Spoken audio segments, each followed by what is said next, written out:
Hello दोस्तों, जय हिंद। आप सभी का आपके स्टडीग्राम चैनल में स्वागत है।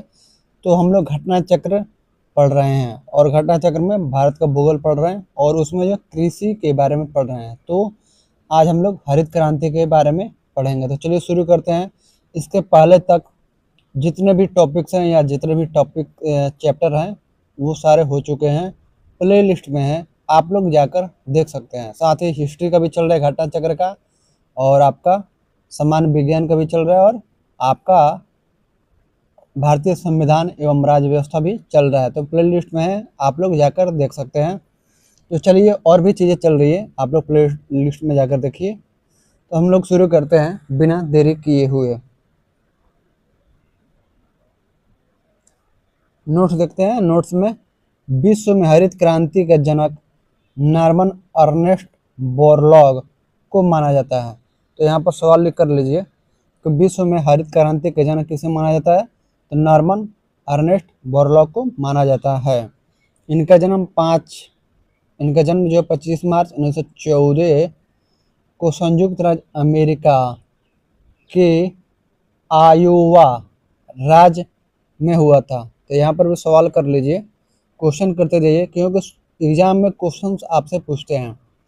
तो सवाल पूछेगा कि नॉर्मन अर्नेस्ट बोरलॉग का जन्म कब हुआ था। तो 25 मार्च 1914 को हुआ था। कहाँ हुआ था? संयुक्त राज्य अमेरिका में हुआ था। और किस राज्य में हुआ था? आयोवा राज्य में हुआ था।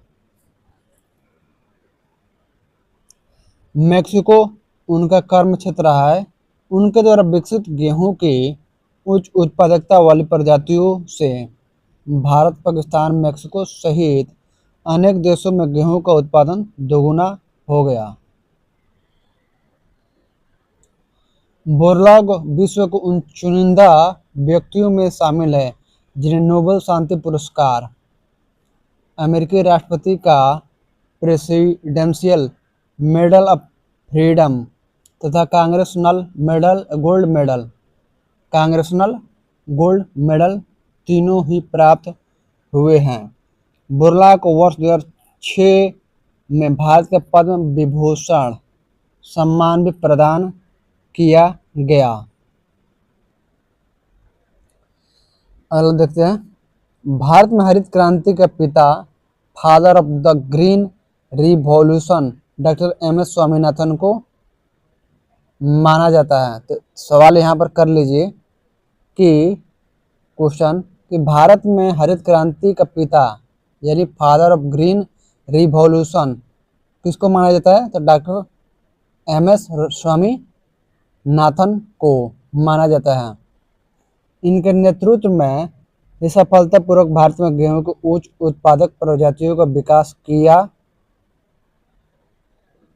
गया, जिसके बाद से भारत में उच्च उत्पादक बीजों, हाई यील्डिंग सीड्स का प्रयोग प्रारंभ हुआ।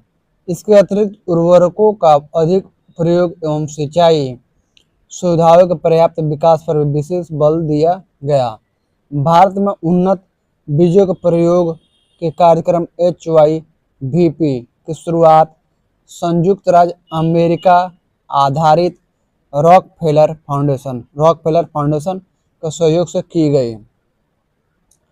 भारत में हरित क्रांति की समयावधि 1966-67 से 1981-82 तक है, जिसमें मुख्यतः हरियाणा, पंजाब और पश्चिमी उत्तर प्रदेश में हरित क्रांति का प्रभाव अधिक रहा। व्यापक प्रौद्योगिकी प्रसार अवधि 1981-82 से 1990-91 तक रहा तथा प्रारंभिक सुधार काल अर्ली रिफॉर्म्स पीरियड 1991-92 से 1996-97 तक रहा। भारत में हरित क्रांति का उत्पादन एवं उत्पादकता दोनों में सर्वाधिक लाभ गेहूं की फसल को प्राप्त हुआ। हरित क्रांति के प्रभाव से पूर्व देश में जहां औसतन प्रति वर्ष 12.3 मिलियन टन गेहूं का उत्पादन हो रहा था, वहीं वर्ष 2000 से 2001 में यह 69.68 मिलियन टन तथा वर्ष 2024-25 में 117.94 मिलियन टन हो गया। यह वृद्धि मुख्यतः प्रति हेक्टेयर उपज में वृद्धि के कारण थी। गेहूं के उपरांत हरित क्रांति का सर्वाधिक प्रभाव चावल की खेती पर देखा गया। हरित क्रांति में मुख्य उत्पादक मैक्सिकन प्रजाति का गेहूं था, जिसे बोरलॉग के मेक्सिको स्थित अंतर्राष्ट्रीय मक्का एवं गेहूं सुधार केंद्र CIMMYT से मंगाया गया था। अगला देखते हैं, वर्ष 2024-25 तक हरित क्रांति के फलस्वरूप गेहूं की पैदावार 3595 किलोग्राम प्रति हेक्टेयर तक पहुंच गई है। भारत में वर्ष 1965 के बाद उच्च उत्पादन देने वाली किस्म के बीजों, उर्वरकों, सिंचाई और तकनीकी प्रयोगों के अंतर्गत कृषि यंत्रीकरण को बढ़ावा देना ही हरित क्रांति के नाम से जाना जाता है। अगला देखते हैं, 28 जुलाई 2000 को केंद्र सरकार ने राष्ट्रीय कृषि नीति की घोषणा की थी। इसको ध्यान रखिएगा। इस नीति के तहत इंद्रधनुषी क्रांति की परिकल्पना प्रस्तुत की गई।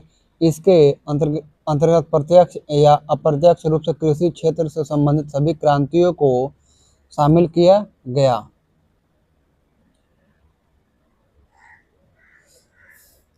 विभिन्न क्रांतियां एवं संबंधित क्षेत्र। हरित क्रांति, ग्रीन रिवॉल्यूशन, खाद्य एवं अनाज उत्पादन। सुनहरी क्रांति, गोल्डन रिवॉल्यूशन, फल एवं सब्जी उत्पादन, उद्यान कृषि। श्वेत क्रांति, व्हाइट रेवोल्यूशन, दुग्ध उत्पादन। नीली क्रांति, ब्लू रेवोल्यूशन, मत्स्य पालन। लाल क्रांति, रेड रेवोल्यूशन, मांस या टमाटर उत्पादन। काली क्रांति, ब्लैक रेवोल्यूशन, पेट्रोलियम उत्पादन। गोल क्रांति, राउंड रेवोल्यूशन, आलू उत्पादन। पीली क्रांति, येलो रेवोल्यूशन, तिलहन उत्पादन। गुलाबी क्रांति, पिंक रेवोल्यूशन, मांस एवं मुर्गी पालन प्रसंस्करण उद्योग। कुछ प्रमाणिक स्रोतों से प्याज उत्पादन एवं झींगा मछली उत्पादन भी। चलिए अगला देखते हैं हम लोग। भारत में सर्वप्रथम जीबी पंत कृषि एवं प्रौद्योगिकी विश्वविद्यालय पंतनगर उत्तराखंड द्वारा जीरो टिल बीज एवं उर्वरक ड्रिल का विकास किया गया। इसको ध्यान रखिएगा, क्वेश्चन कर लीजिए।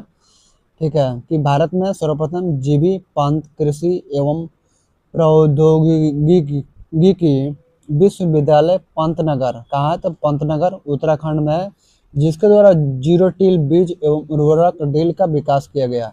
जीरो टिलेज पद्धति के अनुसार बिना जुताई किए कई सालों तक खेती की जा सकती है। अगला हम लोग देखते हैं, ये हो चुका है, ये पढ़ लिए हैं।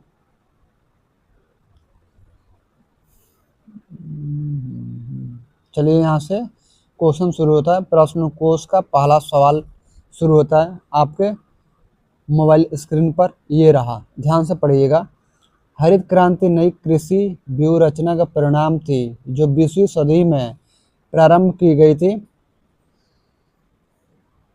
5वें दशक के दौरान, 7वें दशक के दौरान, 6ठे दशक के दौरान, 8वें दशक के दौरान। तो राइट आंसर बी होगा, 7वें दशक के दौरान, राइट आंसर।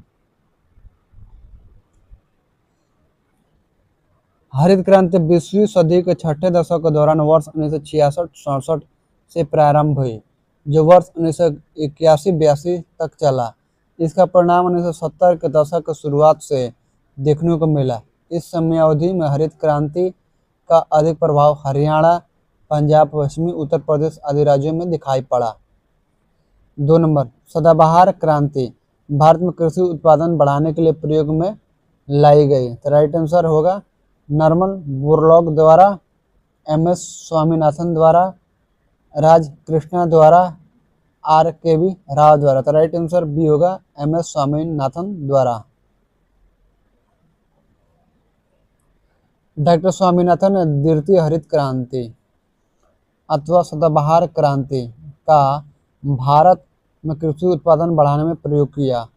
उन्होंने इसके अंतर्गत निम्नलिखित कदम उठाए जाने की बात की है।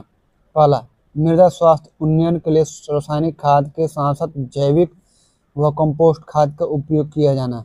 दूसरा, रेन वाटर हार्वेस्टिंग, तब भूमि सुधार कृषि को भी उद्योगों की भांति सुविधाएं प्रदान की जानी चाहिए। तीसरा, इसके लिए कृषि आर्थिक क्षेत्र AEZ तथा संविदा कृषि पर बल देना आवश्यक है।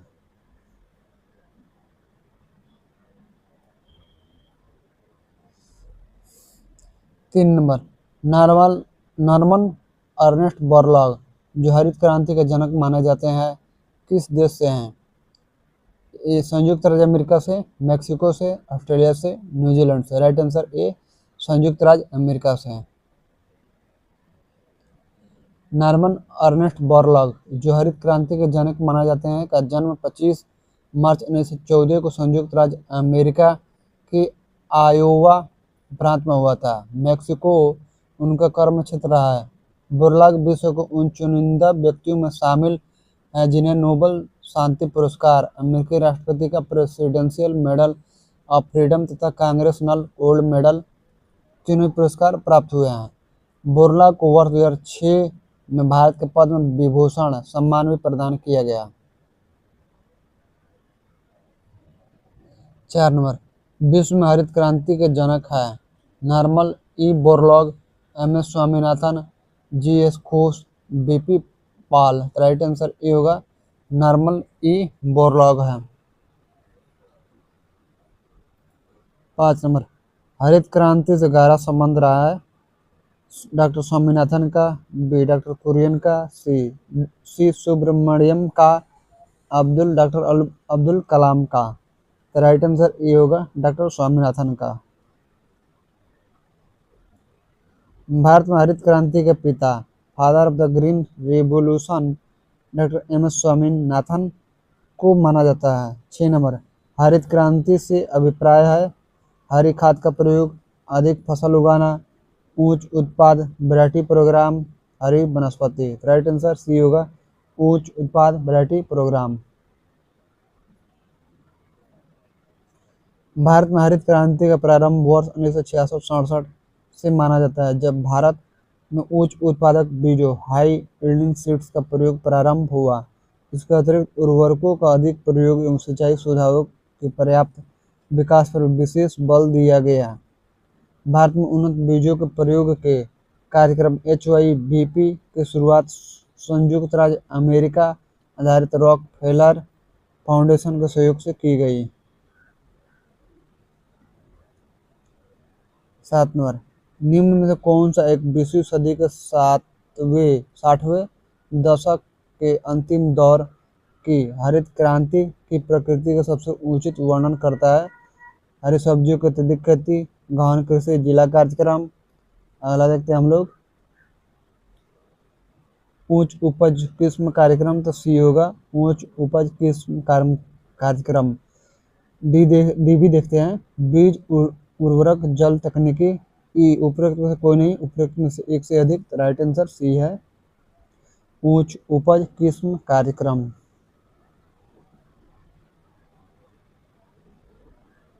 8 नंबर, हरित क्रांति संबंधित है सी गेहूं उत्पादन से। बाकी ऑप्शन देख लेते हैं, मोटे अनाज के उत्पादन से, दलहन उत्पादन से, तिलहन उत्पादन से। तो राइट आंसर सी गेहूं उत्पादन से। भारत में हरित क्रांति की शुरुआत वर्ष 1966-67 से हुई। विकसित उन्नत किस्म के गेहूं के बीजों द्वारा गेहूं को उत्पादकता को 2 से 2.5 गुना बढ़ाए जाने में सफलता मिली, जो कि हरित क्रांति का आधार बने। 9 नंबर, निम्नलिखित फसलों में से किसे हरित क्रांति का सर्वाधिक लाभ उत्पादन एवं उत्पादकता, प्रोडक्शन एंड प्रोडक्टिविटी दोनों में हुआ? तो आपका ज्वार, मक्का, चावल, गेहूं। तो राइट आंसर डी गेहूं होगा।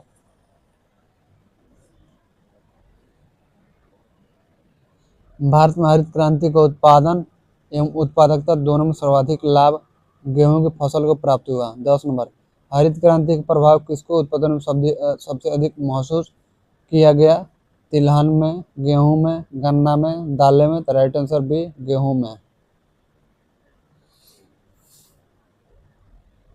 11 नंबर, स्वतंत्रता प्राप्ति के बाद से भारत ने सर्वाधिक प्रगति की है चावल के उत्पादन में, दालों के उत्पादन में, पटसन के उत्पादन में, गेहूं के उत्पादन में। तो राइट आंसर डी होगा, गेहूं के उत्पादन में।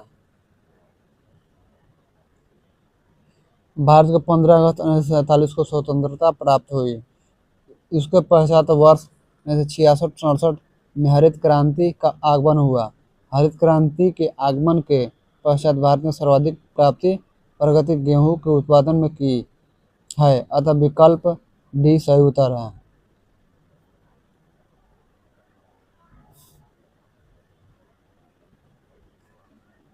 12 हरित क्रांति में प्रयुक्त मुख्य पादप फसल कौन सा था? जेपोनिका चावल, भारतीय चावल, एमर गेहूं, मैक्सिकन गेहूं। तो राइट आंसर डी है, मैक्सिकन गेहूं। भारत में 1960 के दशक में उच्च उत्पादक बीज प्रजातियों, उर्वरकों एवं सिंचाई के उपयोग से कृषिगत उत्पादन में हुई वृद्धि को हरित क्रांति की संज्ञा दी जाती है। इसमें मुख्य पादप मैक्सिकन प्रजाति का गेहूं था, जिसे बोरलॉग के मेक्सिको स्थित अंतर्राष्ट्रीय मक्का एवं गेहूं सुधार केंद्र CIMMYT से मंगाया गया था। 13 नंबर हरित क्रांति के फलस्वरूप गेहूं का प्रति एकड़ उत्पादन का रिकॉर्ड अंक था। तो B 2000 kilogram, 1500 kilogram, 2222 kilogram, 3000 kilogram. तो राइट आंसर बी होगा, 2000 किलोग्राम।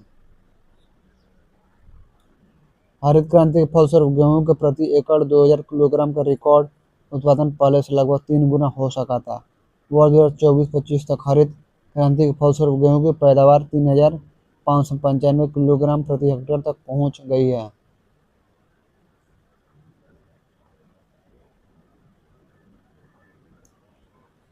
चौदह भारत में द्वितीय हरित क्रांति के संबंध में क्या सही है?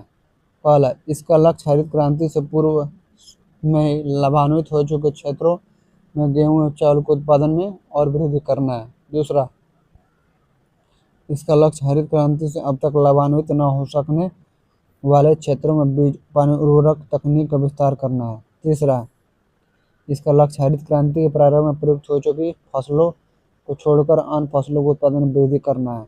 चौथा, इसका लक्ष्य पशुपालन, सामाजिक वानिकी तथा मत्स्य पालन के साथ शस्य उत्पादन का समाकलन करना है। नीचे दिए गए कोड से सही उत्तर चुनिए। तो सही उत्तर होगा आपका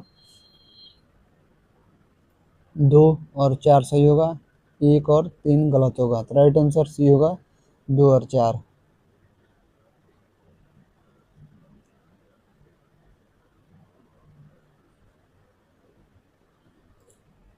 भारत में द्वितीय हरित क्रांति का लक्ष्य अब तक लाभान्वित न हो सकने वाले क्षेत्रों में बीज, पानी, उर्वरक एवं तकनीक का विस्तार करना और पशुपालन, सामाजिक वानिकी एवं मत्स्य पालन के साथ शस्य उत्पादन का समाकलन करना है। द्वितीय हरित क्रांति में प्रथम हरित क्रांति के दौरान प्रयुक्त हुई फसलों को छोड़ने की बात कहीं नहीं कही गई है।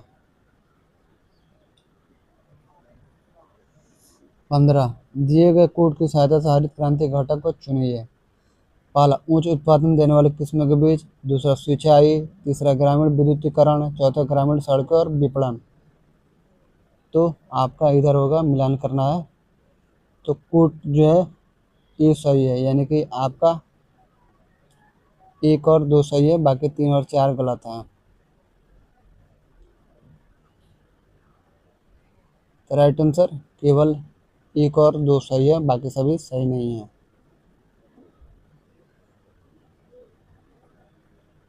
भारत में वर्ष 1965 के बाद उच्च उत्पादन देने वाली किस्म के बीजों, उर्वरक, सिंचाई और अन्य तकनीकी प्रयोगों के अंतर्गत कृषि यांत्रिकीकरण को बढ़ावा देना हरित क्रांति के नाम से जाना जाता है।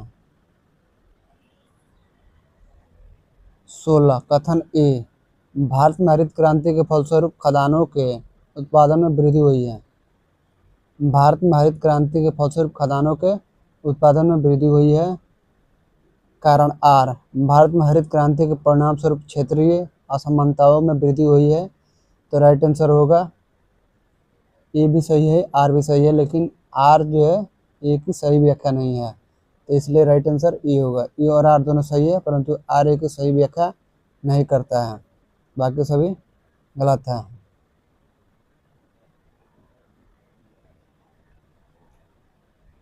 हरित क्रांति के फलस्वरूप खाद्यान्नों, विशेष रूप से गेहूं, चावल के उत्पादन में भारी वृद्धि हुई। हरित क्रांति कुल फसल क्षेत्र के 40% क्षेत्र पर ही प्रभावी हुआ और लगभग 40-60% क्षेत्र अछूता रह गया। हरित क्रांति से क्षेत्रीय एवं अंतर क्षेत्रीय स्तर पर असमानताओं में वृद्धि हुई, लेकिन इसके कारण मुख्य रूप से कई क्षेत्रों में हरित क्रांति का प्रभावी न हो पाना रहा है, न कि उत्पादन में वृद्धि। 17 नंबर, इंद्रधनुषीय क्रांति का संबंध है तो डी उपयुक्त सभी से, हरित क्रांति से, श्वेत क्रांति से, नीली क्रांति से, सभी से हैं। 28 जुलाई 2000 को केंद्र सरकार ने राष्ट्रीय कृषि नीति की घोषणा की। इस नीति के तहत इंद्रधनुषीय क्रांति की परिकल्पना प्रस्तुत की गई। इसके अंतर्गत प्रत्यक्ष या अप्रत्यक्ष रूप से कृषि के क्षेत्र से संबंधित सभी क्रांतियों को शामिल किया गया, जैसे हरित क्रांति, श्वेत क्रांति, पीली क्रांति, नीली क्रांति, लाल क्रांति, सुनहरी क्रांति, भूरी क्रांति व रजत क्रांति इत्यादि।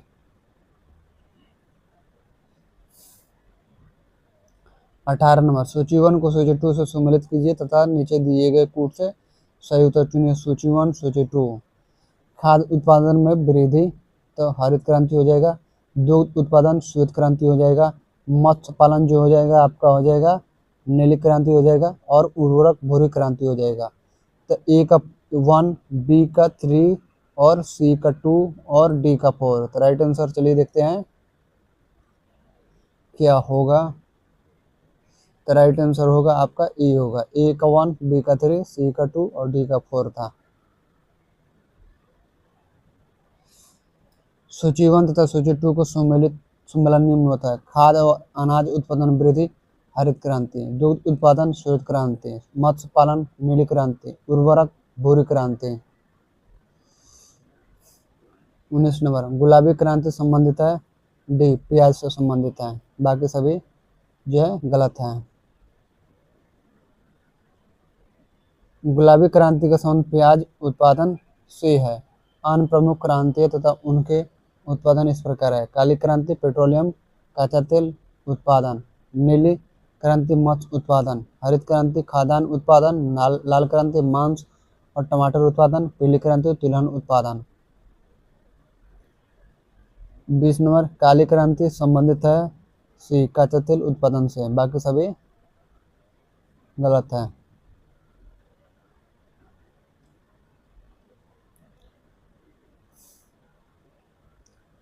21 नंबर, सूची 1 को सूची 2 से सम्मिलित कीजिए और सूची के नीचे दिए गए कूट से सही उत्तर चुनिए। सूची 1, सूची 2 क्रांति संबंधित है तो आपका जो हो जाएगा गोल्डन क्रांति हो जाएगा, गोल्डन क्रांति ए का 2, ग्रे क्रांति हो जाएगा आपका यानी भूरी क्रांति उर्वरक से, पीली क्रांति हो जाएगा आपका तिलहन उत्पादन से, अब ब्लैक क्रांति हो जाएगा आपका बागवानी, बी का 3 हो जाएगा पेट्रोलियम उत्पादन से। तो राइट आंसर हो जाएगा सी।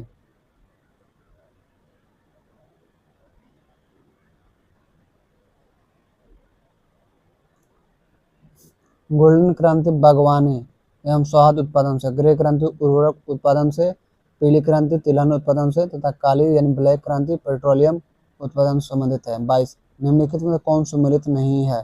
क्रांति संबंधित तो सम्मिलित नहीं है तो सी नीली कुक्कुट उत्पादन में संबंधित नहीं है। सुनहरी क्रांति उद्यान से, श्वेत दूध से है, हरित कृषि से है।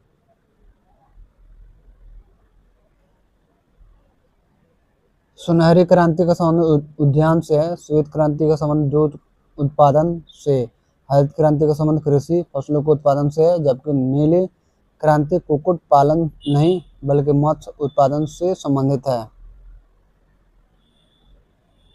23 नंबर, नीली क्रांति संबंधित है तो डी मत्स्य पालन से है, बाकी सभी गलत है। 24 नंबर, निम्नलिखित में से कौन सा एक नीली क्रांति से संबंधित है? तो सी मत्स्य पालन है, बाकी सभी नहीं है। 25 नंबर, निम्नलिखित में से कौन सा एक भारत में नीली क्रांति से संबंधित है? तो राइट आंसर सी मत्स्य पालन है, बाकी सभी गलत है।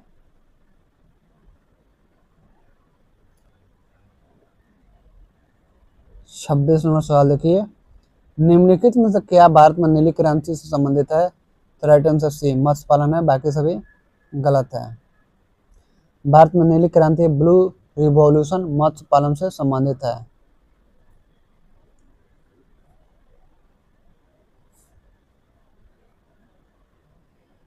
27 में नीली क्रांति निम्न में से संबंधित है? तो सी, मछली उत्पादन से है, बाकी सभी गलत है। 28 नंबर, जीरो टिल बीज एवं उर्वरक ड्रिल विकसित किया गया था? तो बी, जीवी पंत कृषि एवं प्रौद्योगिकी की विश्वविद्यालय पंतनगर उत्तराखंड में है, बाकी सभी नहीं है। जीरो टिलेज पद्धति के अनुसार बिना जुताई किए कई वर्षों तक खेती की जा सकती है। भारत में सर्वप्रथम जीवी पंत कृषि एवं प्रौद्योगिकी विश्वविद्यालय पंतनगर उत्तराखंड द्वारा जीरो टिल बीज एवं उर्वरक ड्रिल का विकास किया गया। 29 नंबर, निम्नलिखित में कौन कृषि क्रांति के संदर्भ में सही सुमेलित नहीं है? तो राइट आंसर डी, नीला मुर्गी पालन, बाकी सभी गलत है।